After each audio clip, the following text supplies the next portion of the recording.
Bom, então vamos lá, né? Vamos começar aí até por causa do nosso tempo. Hoje é a nossa terceira live com relação à maratona da NR35. Nós falamos na primeira live, no sábado, sobre o item 35.1 e o item 35.2 e o 35.3, tá? Que fala sobre a responsabilidade, campo de aplicação e o treinamento, tá? No sábado, nós falamos sobre o 35.4, que fala sobre o planejamento, organização e execução da atividade. E hoje, tá, nós vamos estar falando sobre o sistema de proteção contra quedas, tá, o 35.5. E se der tempo, eu acho que vai dar, nós vamos falar sobre o 35.6, tá, emergência e salvamento. Beleza? Senão a gente deixa para quinta-feira. Quinta-feira eu quero ver se eu pego só os anexos. Então, se hoje se der tempo, a gente vai falar desses dois itens. Então, para quem vai me acompanhar aí, né, quem tiver com a NR na mão, direitinho, vai me acompanhar no que eu estou falando, tá? Quem não, vai construindo um raciocínio com a gente, então recomendo caneta e papel na mão para poder, tá, acompanhar o raciocínio aqui, que nós estamos, na verdade, eu gosto de construir o raciocínio, construir o conhecimento junto com o meu aluno, beleza? Diego colocou aí, né, tem duas fotos no seu perfil, qual é o oficial? Diego, pode ser qualquer uma das duas, tá? Não tem problema não, sendo no meu perfil, eu, na verdade, acabei publicando duas vezes, qualquer uma das duas que você for lá e marcar, tá valendo. Certinho? Então vamos lá, galera. Para quem não me conhece ainda, eu sou o Paulo Brau, sou instrutor da área de segurança. Na verdade, eu tenho tanto a área de segurança como saúde na minha formação, mas eu sou especialista na área de legislação, tá, das NRs e também na área de emergência, tá? Prevenção e combate a incêndio, primeiros socorros, resgate, emergência química e por aí vai, tá? Então essas são basicamente minhas especializações aí, tá? Hoje eu tô até com a camisa do curso de bombeiro civil aí lá da nossa instituição. Então eu peguei a camisa, coloquei só para, né, tirar uma pala aí. Brincadeira, pessoal. Pessoal, olha só, como eu tenho dito desde o início para vocês, a ideia aqui não é ler a norma, não é pegar a NR35 e tá lendo, porque isso vocês sabem fazer muito bem, tá? Vocês sabem ler muito bem. Então a ideia aqui é pegar pontos cruciais da norma e, em cima desses pontos cruciais, aqueles pontos que a gente percebe na área de trabalho, maiores dificuldades, né, maior dúbio entendimento. Então, em cima desses pontos, a gente poder construir um conceito mais formado, tá? Um conceito muito mais sólido, até para poder discutir, para poder colocar em prática e por aí vai. Beleza? Então, peguei alguns pontos, nós vamos estar destrinchando esses pontos aí para vocês, né? E outras dúvidas que vocês, porventura, tenham, podem colocar aí nos comentários, que à medida que eu for vendo, eu vou respondendo, tá? Então vamos lá. Primeiro ponto aí do item 35.4, que fala sobre sistema de proteção contra queda, tá? O SPIQ, tá? Ou SPCQ, que seria o sistema de proteção individual contra queda ou coletivo contra queda, tá?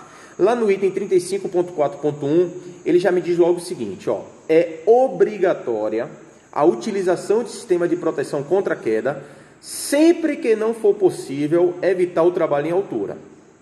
Então, primeiro detalhe para o trabalhador, aqui não é para a empresa, não é a empresa que usa o sistema de proteção contra a queda, aqui no caso individual. Quem faz uso do sistema de proteção, seja ele individual ou coletivo, é o trabalhador.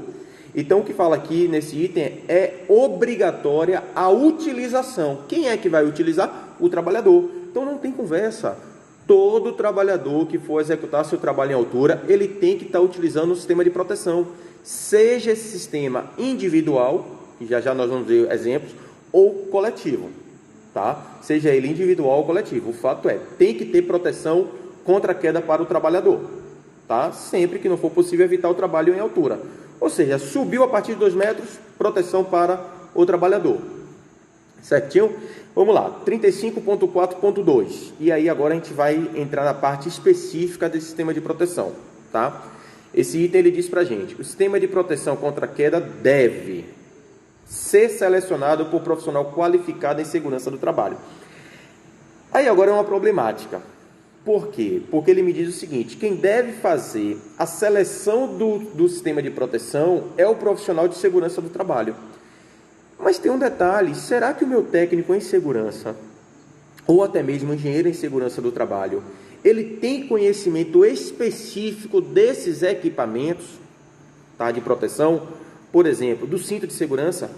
O técnico de segurança, muitas das vezes, e na sua formação, eu posso até atestar isso, porque eu sou formado na área de segurança, ele malmente viu um cinto de segurança na sala de aula.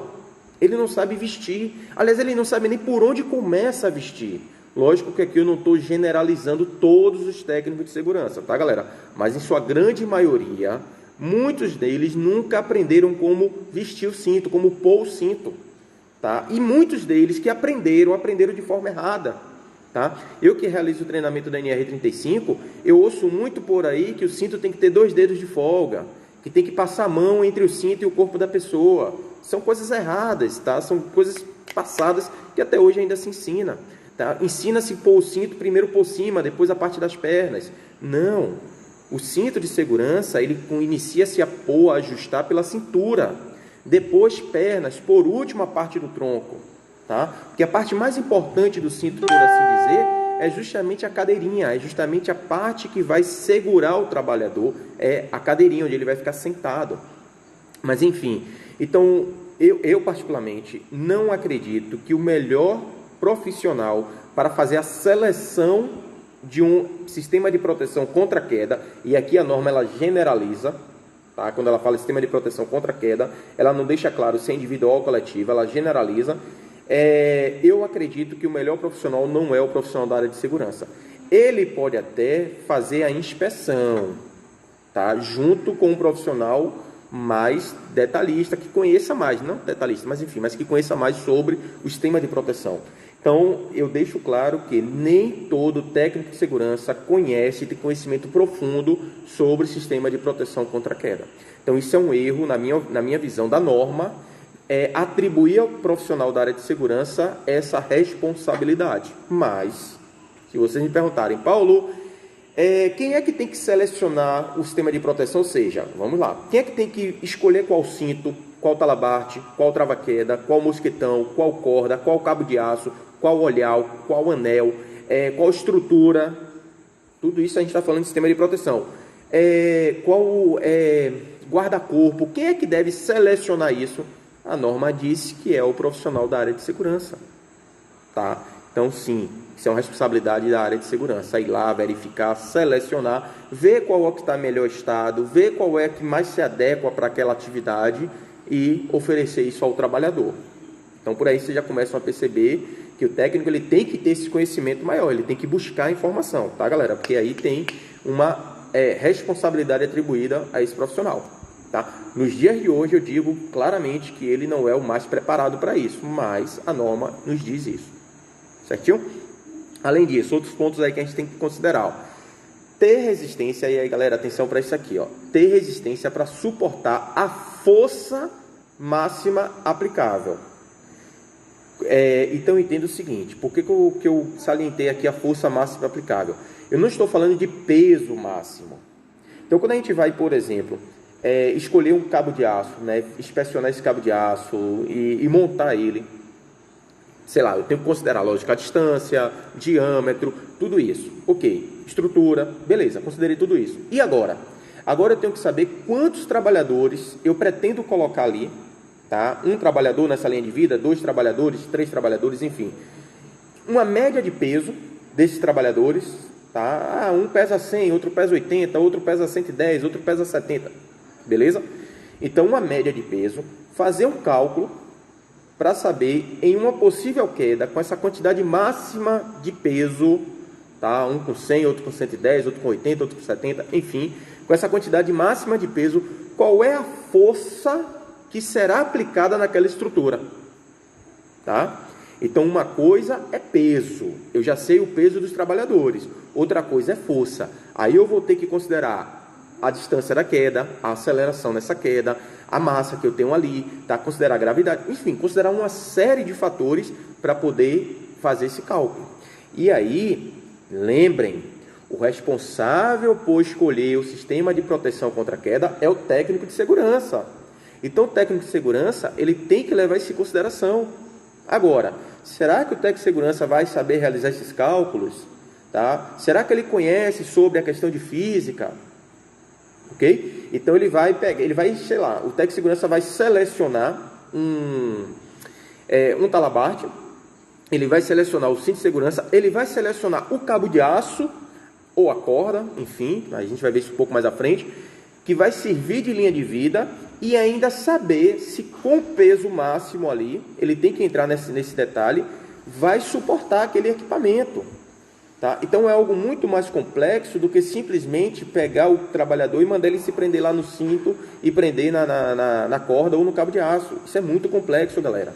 Tá? E aí eu estou falando de linha de vida, mas se eu tiver um olhar, se eu tiver uma ancoragem, o técnico também tem que se atentar para isso. Beleza? Então aqui na letra B, ou melhor, na letra D, ele diz isso para a gente, nesse subitem 35.4.2.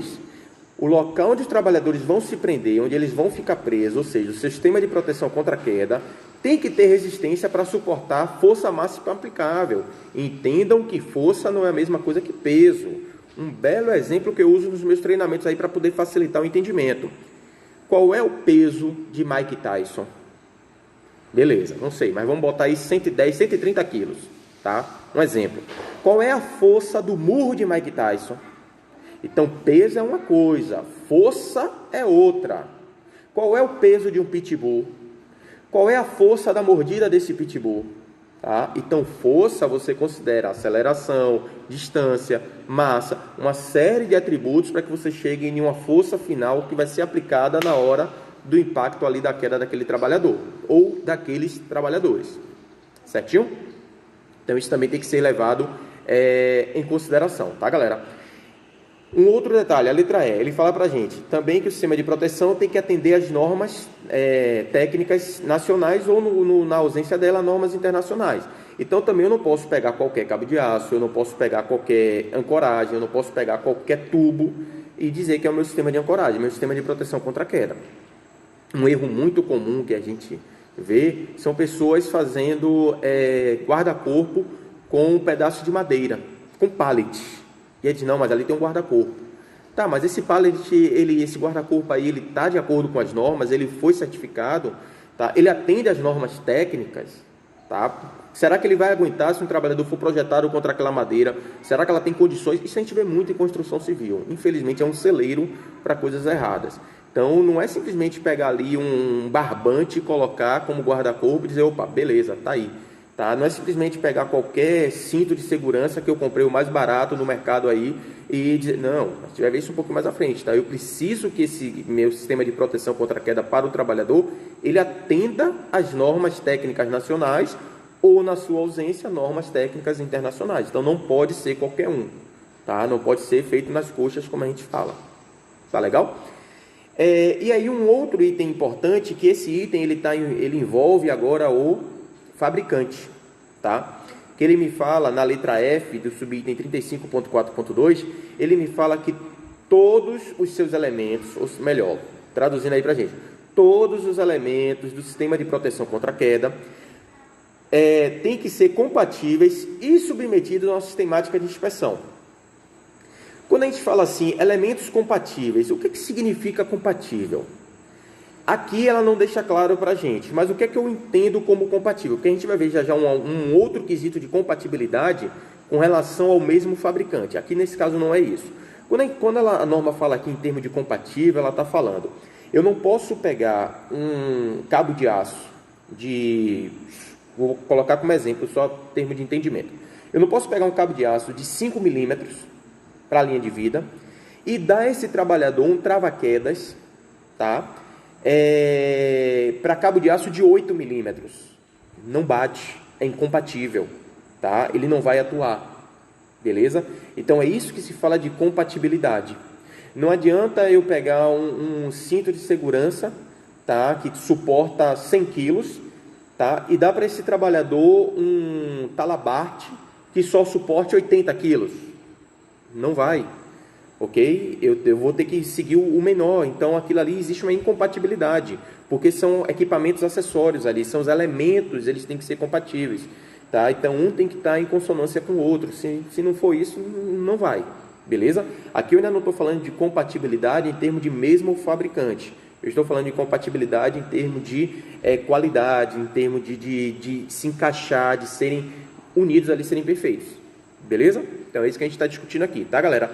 Galera, qualquer dúvida que vocês tenham, podem colocar aí, podem falar que a gente está aí para poder sanar dentro do possível, né? Aquilo que eu não souber também, eu vou dizer, sei não, tá? Vamos lá. Ficou claro para vocês aí? Tá tranquilo, gente? Tá dando para poder entender direitinho aí? Eu acho que eu estou tentando ser o mais claro possível, como eu falei para vocês. Eu estou pegando os itens mais sucintos, aqueles que a gente tem mais dificuldade em entender, para que a gente possa desenvolver aqui um pensamento, né, e entender como é que a gente deve utilizar e trabalhar com esses equipamentos, tá? Então, se tiver dúvida aí, pode colocar. Só já disse que tá claro, tá sim, então beleza. Galera, subitem 35.5.3.1, tá? Fala sobre o sistema de proteção coletivo contra a queda. E aí, vamos agora para um detalhe. Paulo, quem é que deve instalar a linha de vida, o guarda-corpo, tá? O sistema coletivo contra a queda? Profissional legalmente habilitado. Então, assim, ó, galera, o que a gente vê aí hoje no mercado? Chega um montador de andaime, não desmerecendo a profissão, por favor, não estou desmerecendo. O que eu estou querendo dizer é o quê? Chega um montador de andaime, pega lá o seu tubo de andaime e vai montar a sua linha de vida, tá? Ele vai montar, melhor, sua linha de vida não, né? Seu guarda-corpo, ele monta lá o guarda-corpo no andaime, tá? É uma empresa que foi contratada para montar andaime, beleza. Muitas vezes essa empresa ela não se atentou para ter ali um responsável, ela até tem um responsável técnico, mas esse responsável técnico ele não está fiscalizando diretamente ali a obra, então ele sabe que é um cara que só assina, isso tem muito. O cara ele só assina, né, a RT e diz que é o responsável técnico ali. Só que ele não fez inspeção no tubo do andaime, ele não conhece qual material que está sendo utilizado, ele não se aprofundou mais para isso aí. E aí o que acontece? Ele monta esse guarda-corpo como proteção contra a queda. Então é um sistema de proteção coletivo. O guarda-corpo é um sistema de proteção coletivo. Esse guarda-corpo, ele deve ser projetado por profissional legalmente habilitado. E quem é um profissional legalmente habilitado? Pode até ser um montador de andaime de função ali, mas ele tem que ter um registro no MEC, tá? Ou melhor, desculpa. Ele tem que ter um diploma reconhecido pelo MEC, tá? Isso é o que me diz a norma sobre profissional legalmente habilitado. É um profissional que tem um diploma reconhecido pelo Sistema Oficial de Ensino, MEC, mais um registro no Conselho de Classe, que nós conhecemos que o Conselho de Classe mais comum utilizado é o CREA. Então, o responsável pelo Sistema de Proteção Coletiva, ele tem que ter um diploma profissional.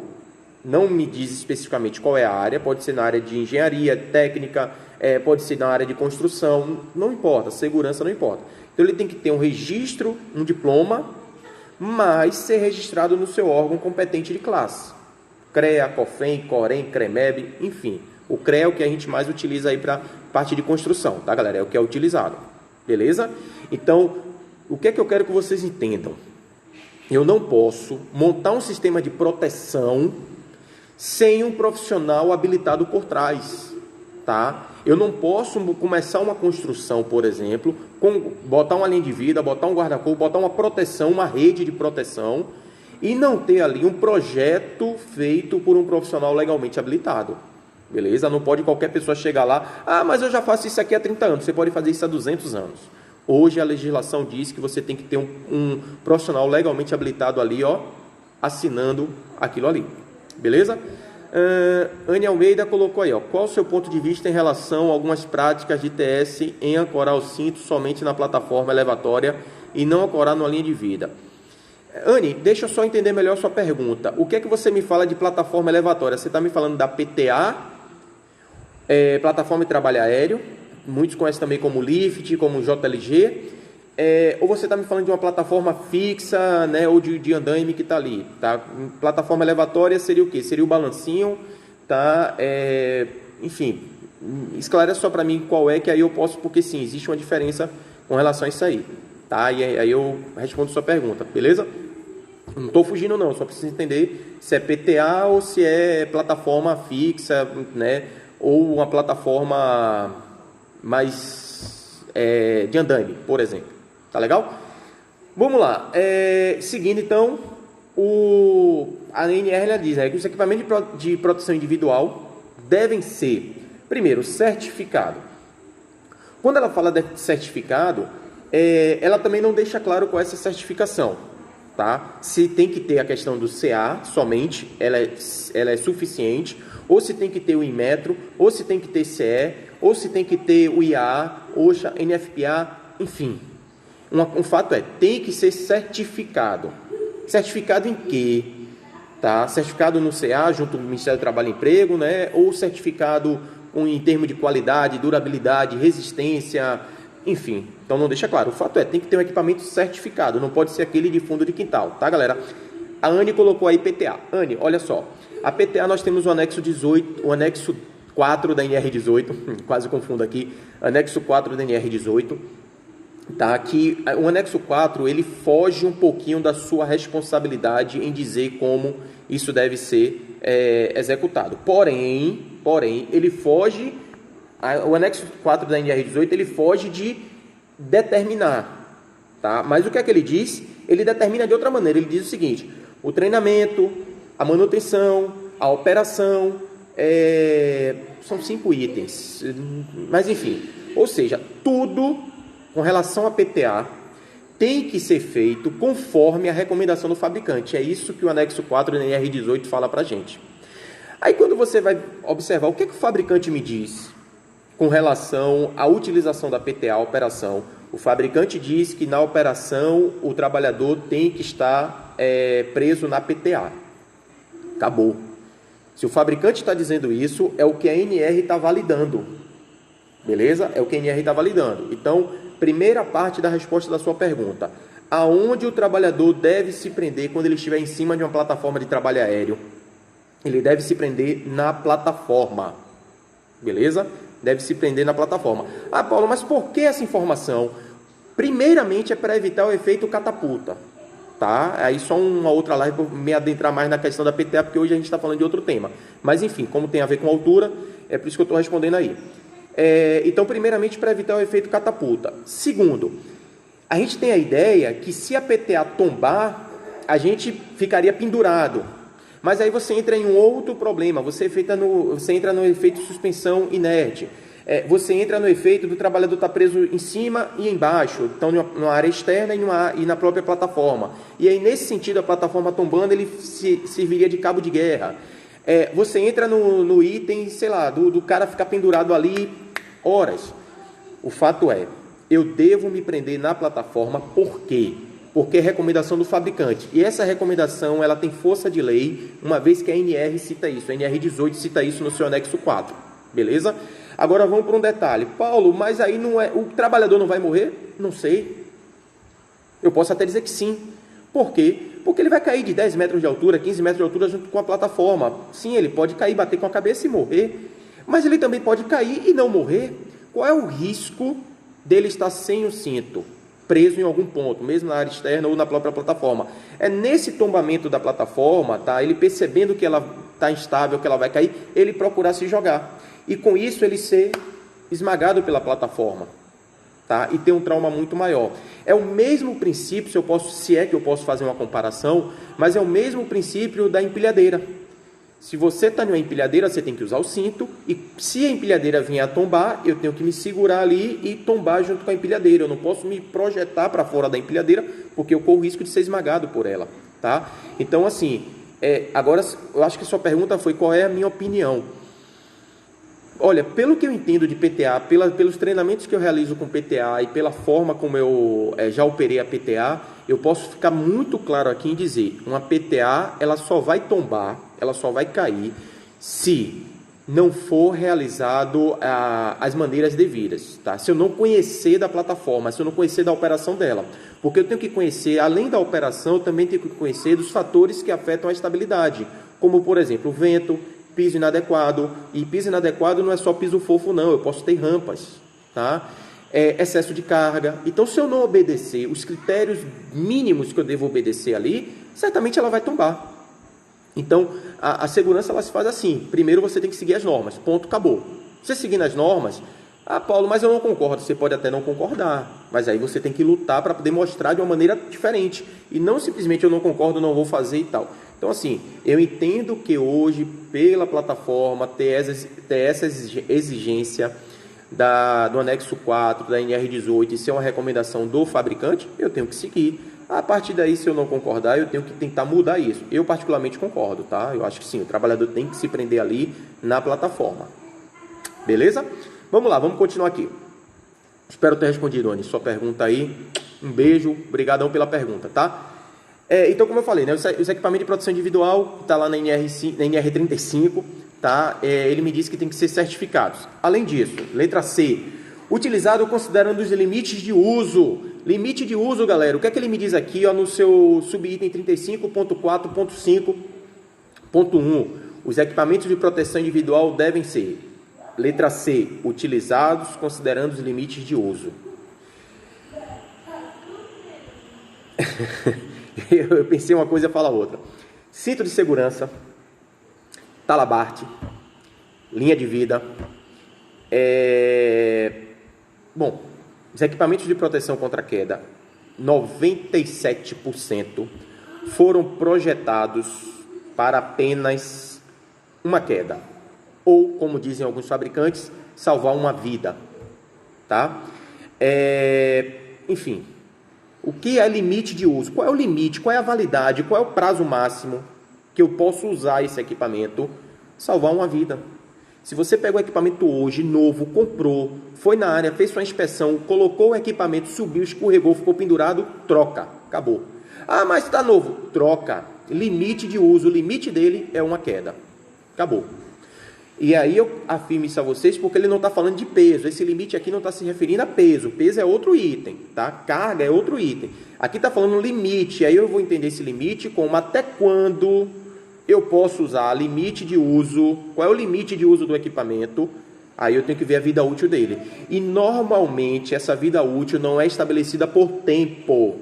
Essa vida útil dos equipamentos para altura são estabelecidas por salvar vidas, por salvar uma vida, como alguns fabricantes colocam. Então, se você pegou o equipamento, subiu para trabalhar, escorregou, deu tensão, tem que ser substituído. Beleza? Então, isso a gente tem que levar em consideração. Eu particularmente, ainda não consigo entender como é que tirolesas não são fiscalizadas nesse sentido. Tá? Talvez não com relação ao cabo de aço, mas sim com relação ao cinto que está sendo utilizado ali para fazer a tirolesa, aonde muitas vezes você tem um cinto que o fabricante está lhe dizendo isso, que após ser feito tensionamento no cinto, após salvar uma vida, aquele equipamento tem que ser substituído. E aí o cidadão está usando um cinto de segurança ali, tá? Com várias pessoas utilizando várias vezes, para poder descer de tirolesa, para fazer sua atividade ali, sua brincadeira, e não leve em consideração essa recomendação do fabricante, tá? Talvez alguém diga assim, não, mas ela não é indústria.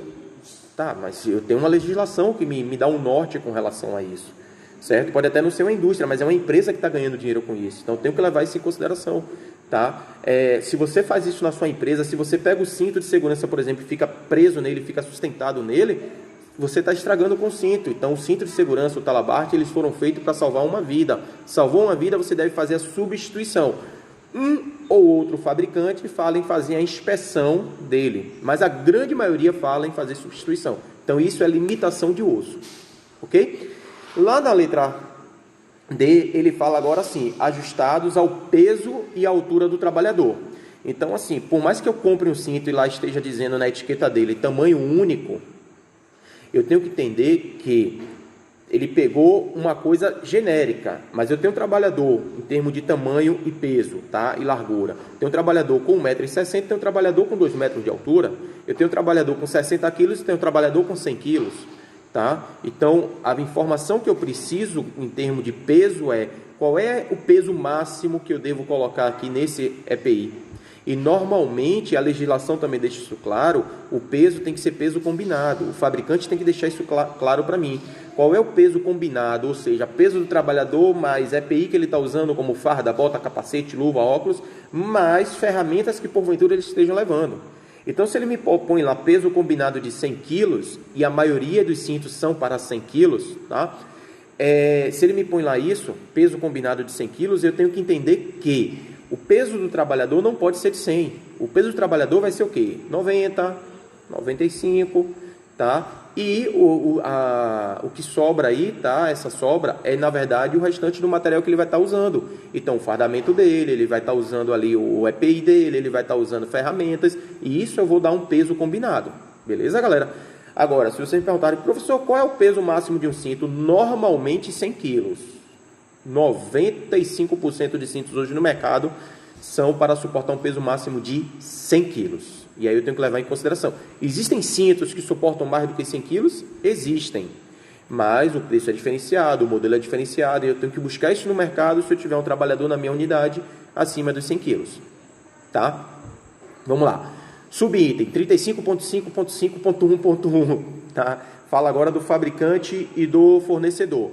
Ele diz para a gente que tanto o fabricante como o fornecedor do EPI, tá? Do equipamento de proteção individual, deve disponibilizar essas informações para quem está comprando, certo, o cinto. Então, isso que eu acabei de falar para vocês, tá? Se o cinto ele suporta o peso, qual o peso, se é peso combinado, se é peso individual, é limitação de uso. Então, essas informações todas o fabricante tem. Ou seja, uma coisa muito importante para o trabalhador é ler o manual.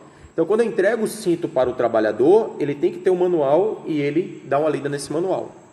Uma outra coisa importante, cinto é EPI, equipamento de proteção individual. E a NR35 deixa isso claro, tá? EPI. Ou seja, depois que aquele meu trabalhador utilizou, se ele for demitido, o correto, eticamente falando, seria eu descartar aquele cinto, aquele talabarte, tá? Muitas vezes isso não acontece. Aliás, muitas não, 99% das vezes isso não acontece. O cinto ele é reaproveitado, muitas vezes higienizado e colocado novamente em uso. Mas o ideal é que seja equipamento de proteção individual, tá? O ideal não, tá na NR35, é o certo. O certo é cinto de segurança é EPI, equipamento de proteção individual. Lá está como sistema de proteção individual contra queda, SPIQ, ok? A Sol colocou aí, onde encontra essa informação de capacidade máxima 100 kg? Sol, você encontra no manual dos cintos, tá? Alguns cintos tem no corpo, tem uma etiquetazinha no corpo que lá vai estar peso máximo 100 kg. Alguns fabricantes não colocam. E aí qual é o detalhe? Se eu pego um cinto de segurança com manual e esse fabricante não especificou para mim o peso máximo, e eu sei que o peso mínimo que o mercado trabalha são 100 quilos, peso mínimo e peso geral, digamos, não é bem geral, o peso constante, tá? Digamos assim, que normalmente trabalha, que os cintos trabalham, que os fabricantes trabalham, é sempre 100 quilos. Então, o que é que eu vou considerar? Se eu não tenho essa informação ali clara do fabricante, eu vou considerar de 100 quilos, porque eu sei que esse é o peso mínimo. Então, esse peso mínimo vai ser o meu máximo. Outras possibilidades é você entrar em contato com a empresa, do fabricante, e pedir a ele informações técnicas sobre o cinto mais detalhadas, né, com relação à capacidade do cinto, vida útil do cinto, inspeção do cinto e por aí vai, tá? É verdade, tem muito fabricante de cinto que não passa essa informação, muito, e fabricante aí grande, ok? O Fabiano colocou no próprio cinto, perfeito, Fabiano, isso mesmo. O Lacerda colocou, tem empresa que o cinto é coletivo, um cinto para 10 pessoas. Lacerda, isso está errado, tá? Conforme é a questão do entendimento da norma. E nesse quesito a norma ela é clara. É pena que eu não estou com a norma toda aqui, como eu falei no início da live, eu peguei alguns pontos, né, para a gente poder discutir. Então lá ela deixa claro que o cinto é sistema de proteção individual contra a queda. Então o cinto é EPI. Eu acho que na NR6 ele cita o cinto de segurança também como exemplo de EPI. Tá? Eu não vou afirmar agora porque já tem um tempo que eu não leio a NR6 e não sei se houve alguma mudança, se bem que houve uma revogação. Mas eu acho que na NR6 está também deixando isso claro que o cinto de segurança é EPI. Empresas elas fazem isso por diversos motivos. Primeiro, porque o trabalhador não desconhece, então o trabalhador ele não sabe dessa informação. Segundo, porque o trabalhador muitas vezes não cobra, ele está necessitando do trabalho, ele está necessitando do salário, então ele fica calado ali, aceita a situação. Tá? E muitas das vezes aí, porque é má fé mesmo da empresa, né? Infelizmente, tá? Você até colocou aí que sabe, né? Beleza, Lacerda. Tá? Certinho, galera? Perguntas aí, dúvidas, podem colocar enquanto vocês vão aí, né? Falando mais alguma coisa, escrevendo, né? Na verdade, mais alguma coisa. Eu vou fazer alguns comentários aí que nós chegamos agora na metade da nossa live.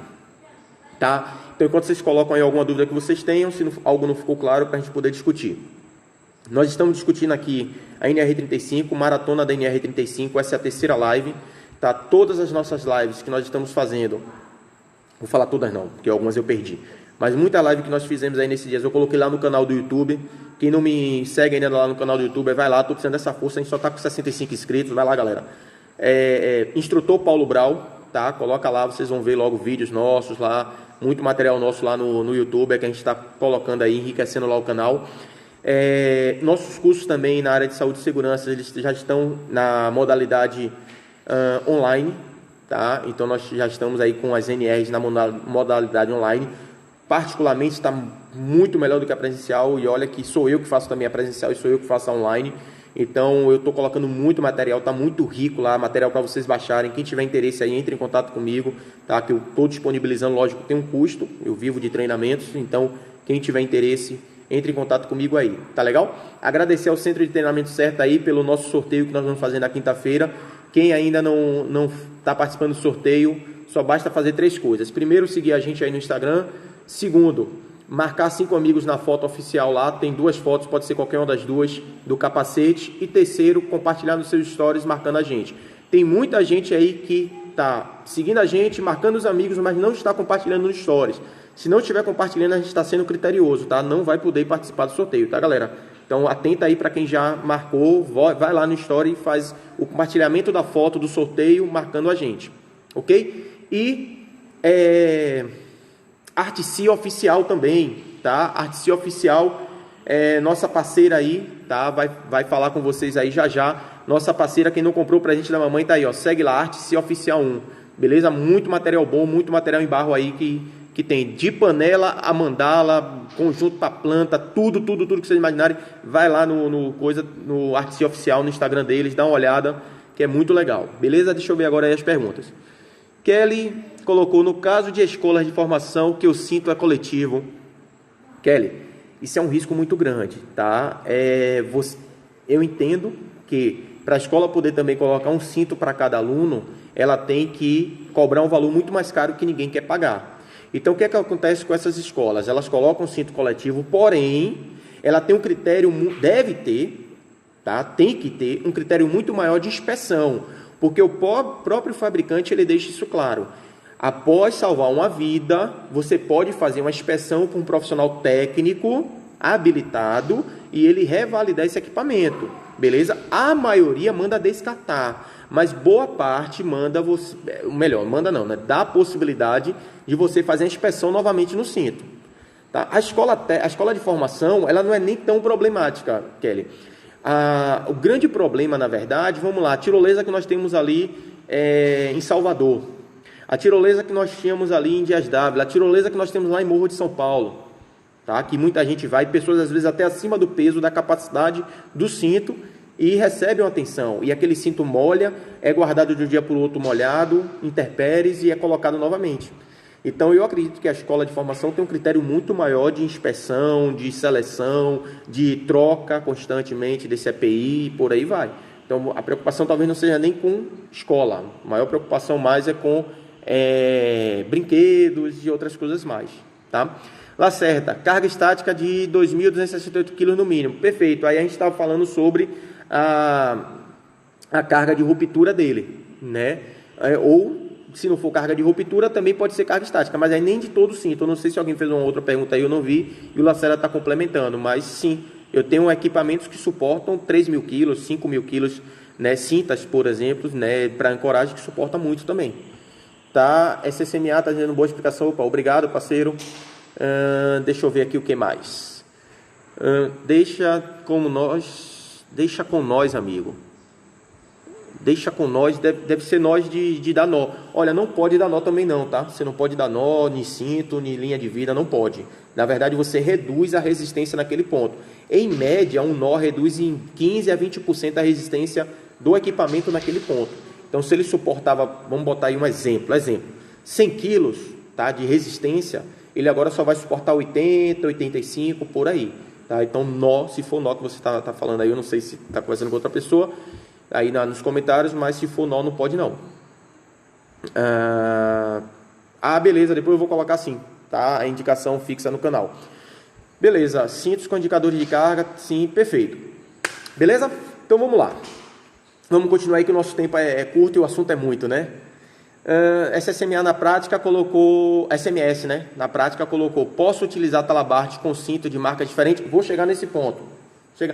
Quer dizer, vou chegar nesse ponto aí, a partir de agora aí, ó. Bom, o subitem 35.5.11.1 fala que o talabarte e o dispositivo de trava-queda devem ser posicionados aonde? Aonde é que eu devo posicionar o meu talabarte? Ou seja, aprendi em mim e agora eu posso posicionar ele abaixo da cintura, na linha da cintura, acima, aonde eu posiciono? Lá na letra A, ele coloca quando aplicável, acima da altura do elemento de engate. Onde é o elemento de engate?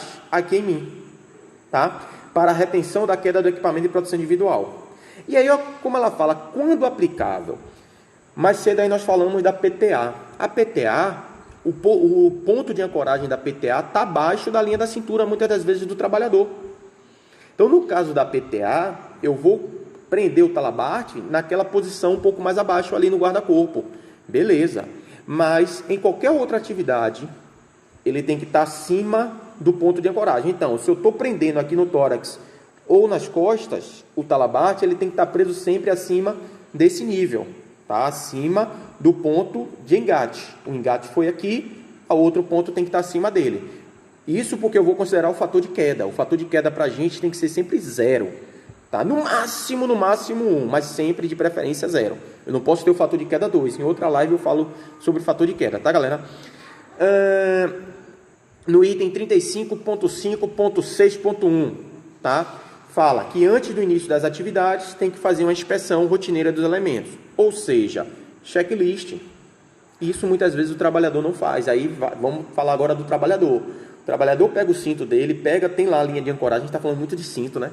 Mas enfim, tem linha de ancoragem, né? Tem a linha de vida dele, tem o guarda-corpo dele, mas ele não faz uma inspeção, ele não faz o checklist. Ele simplesmente sobe e começa a trabalhar. Ele simplesmente veste o cinto e começa a trabalhar. A norma diz que você deve fazer essa inspeção rotineira e manter isso arquivado. Então, você também tem que manter o registro que foi feita a inspeção. Porque imagine que esse trabalhador subiu para executar a sua atividade e, de repente, por algum motivo, rompeu, partiu. Tá? E aí? E aí que ele vai ter que dizer que, pelo menos, ele fez a inspeção, que ele tratou como deveria.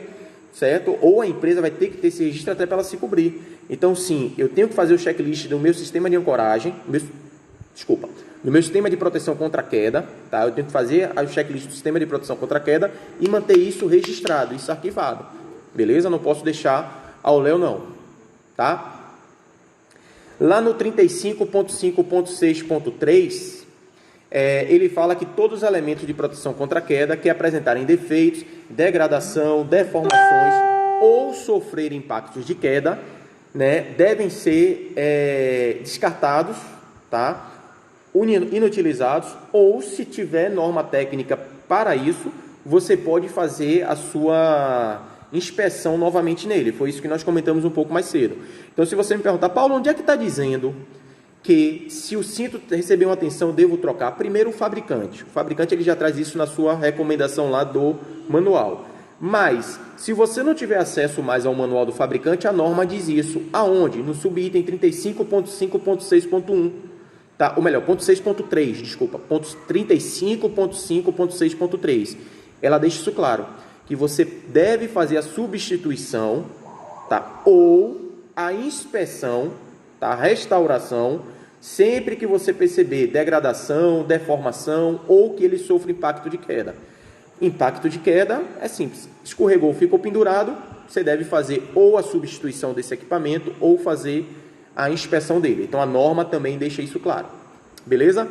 Eu vou responder aqui a pergunta do SMS na prática, porque eu já vi que nós estamos entrando na parte final aqui, que é a parte de emergência e salvamento, e eu não deixei claro a questão lá do marcas diferentes. Galera, é o seguinte. Eu, particularmente, tenho uma visão, tá? Mas eu não vou falar minha visão pelo seguinte. A norma, ela me dá um norte com relação a isso. E aí, vamos ver o que é que a norma ela nos diz. A norma diz pra gente que a compatibilidade dos equipamentos tem que ser de acordo ao fabricante. O fabricante ele tem que deixar claro para os trabalhadores a compatibilidade do uso dos equipamentos. Tá? O que é que a maioria dos fabricantes hoje falam? Que o equipamento que você comprou, vamos lá, eu comprei um cinto de segurança, comprei um cinto, tá? Não importa a marca, não importa nada, nem o modelo, enfim, é para trabalhar em altura, comprei um cinto. Quando eu vou ler o manual, lá no manual está dizendo assim, este equipamento, este EPI, deve ou só poderá ser usado, com equipamentos testados por, aí tem lá o nome do fabricante, que eu comprei o cinto. Vou botar aqui, X, fabricante X. Deve ou só pode ser utilizado por componentes testados e autorizados pela empresa X. Ferrou. O que é que ela está me dizendo ali? Que eu só devo usar o cinto que eu comprei com equipamentos que foram testados e aprovados por ela. Normalmente, qual é o único equipamento que ela vai testar e aprovar? É equipamento fabricado por ela. Ok? Equipamento fabricado por ela. Então, se eu tenho aquele cinto da empresa X e agora eu precisei comprar um talabarte e eu só achei no mercado da empresa Y, eu tenho que tomar cuidado se esses fabricantes testaram, tá, um ao outro ou não. Se eles não testaram, se eles não atestaram a qualidade, eu não posso utilizar eles em união. Beleza? Mas, Paulo, onde é que isso está escrito? Lá no manual do equipamento que eu estou utilizando. Então, é por isso que eu tenho que ler o manual. Tanto o profissional da área de segurança, como o trabalhador. Segurança, mas ainda por quê? Porque ele é o responsável pela separação desses equipamentos, pela seleção desses equipamentos, e é ele que vai solicitar compra. Então, se o setor de compras comprar o talabarte da marca X e o cinto de segurança da marca Y, você pode ter problema futuro com relação a isso aí. Tá? Você pode ter problema futuro com relação a isso aí. Beleza? Eu estou me segurando aqui para não falar minha opinião, mas eu vou acabar falando. Eu vou deixar o item de salvamento e emergência para quinta-feira, porque eu estou vendo que nosso tempo está estourando, mas só para eu falar para vocês o seguinte. Gente, isso é muito complexo da gente discutir pelo seguinte. Sendo assim, a linha de vida também tinha que ser do mesmo fabricante. Concordam comigo? Porque observe, eu vou ter que ter o cinto da marca X, eu vou ter que ter o trava-quedas da marca X, mas a linha de vida onde eu vou me prender é da marca Y. O que é que adiantou? O que é que adiantou eu ter o cinto e o talabarte da marca X, ou o trava-quedas da marca X, e ter o ponto de ancoragem da marca Y? Ou seja, por um certo lado, você para observar e você entende que muitas das vezes é a venda casada. Sim, é a venda casada. Tá? Porque se for para poder atestar que o equipamento não vai falhar, o fabricante do cinto tem que atestar a qualidade do cinto. O fabricante do talabarte tem que atestar a qualidade do talabarte. E o fabricante ou quem montou a linha de vida tem que testar a linha de vida. Então, quando eu exijo que o cinto e o talabarte, ou o cinto e o trava-queda seja da mesma marca, eu também deveria exigir que a linha de vida fosse montada pelo mesmo fabricante do cinto e do talabarte. Mas aí ele se abstém disso aí, ou seja, é conveniência. É conveniente para mim vender o cinto e o talabarte, mas a linha de vida, como eu não posso, né, me envolver nisso aí, porque é muita empresa e tal, a linha de vida eles podem colocar da marca que eles quiserem, do gestor que eles quiserem, aí eles que assumam lá o pepino deles. Vocês estão entendendo? É a mesma coisa de eu comprar um carro que vem com pneu. Vamos lá, falar aqui, não estou falando mal das marcas, tá? Então não vou ser antiético, como dizem, né? Vou comprar um carro que vem com pneu da Continental e depois de 50 mil quilômetros, por exemplo, eu resolver trocar esse pneu pela marca Pirelli. Eu não poderia fazer isso? Poderia, por que não? É um pneu registrado, é um pneu que tem certificação, é um pneu que não é de dúbia qualidade. Então sim, é uma empresa registrada que vende, por que não? Por que eu não posso trocar o pneu do meu carro, ou o óleo do meu carro, ou o amortecedor do meu carro por outro registrado, fabricado, né, por uma empresa credenciada nos órgãos competentes? Por que eu não poderia? Eu posso fazer isso. E a seguradora? Vamos lá, que aí, dirigindo o carro, o pneu com 5 mil quilômetros estourou. A seguradora, eu pago a seguradora, ela vai pagar ali o meu prejuízo. Agora, ela pode recorrer do fabricante do pneu. Sim, ela pode recorrer, por quê? Porque o pneu está dentro da validade, o pneu foi comprado recentemente e houve um defeito. Mas aí é um caso da seguradora. Eu não posso deixar de receber porque eu comprei um pneu que não foi da mesma marca do quando o carro saiu da fábrica. Porque se fosse assim, ninguém mais vai poder receber de seguradora. Então, a mesma lógica eu entendo para o EPI. Quando a empresa ela chega e diz assim, o cinto tem que ser compatível com o talabarte, ou seja, tem que ser testado por mim. O que ela está querendo fazer é uma venda casada, gente. Agora, eu tenho que seguir a recomendação do fabricante, tá, galera? Então, assim, tenho a minha opinião pessoal que eu acabei expondo para vocês aí, tá? Não é nem que eu não deveria, porque aqui é algo pessoal, é minha live, eu posso sim, tá? Mas não estou dizendo que as empresas estão erradas. O que eu estou dizendo é, elas colocam isso como artifício para ter a venda casada ali do talabarte com o cinto, da linha de vida com o cinto, porém, ela está pouco se importando para onde você vai se prender. Porque se realmente isso fosse importante, o ponto de ancoragem, uma linha de vida, também deveria ser do mesmo fabricante do cinto. Essa é uma lógica de raciocínio. Eu sei que alguns técnicos aí são contra, chamam até de Frankenstein, cinto Frankenstein, mas aí é a opinião de cada um, eu tenho a minha opinião. Beleza? Gente,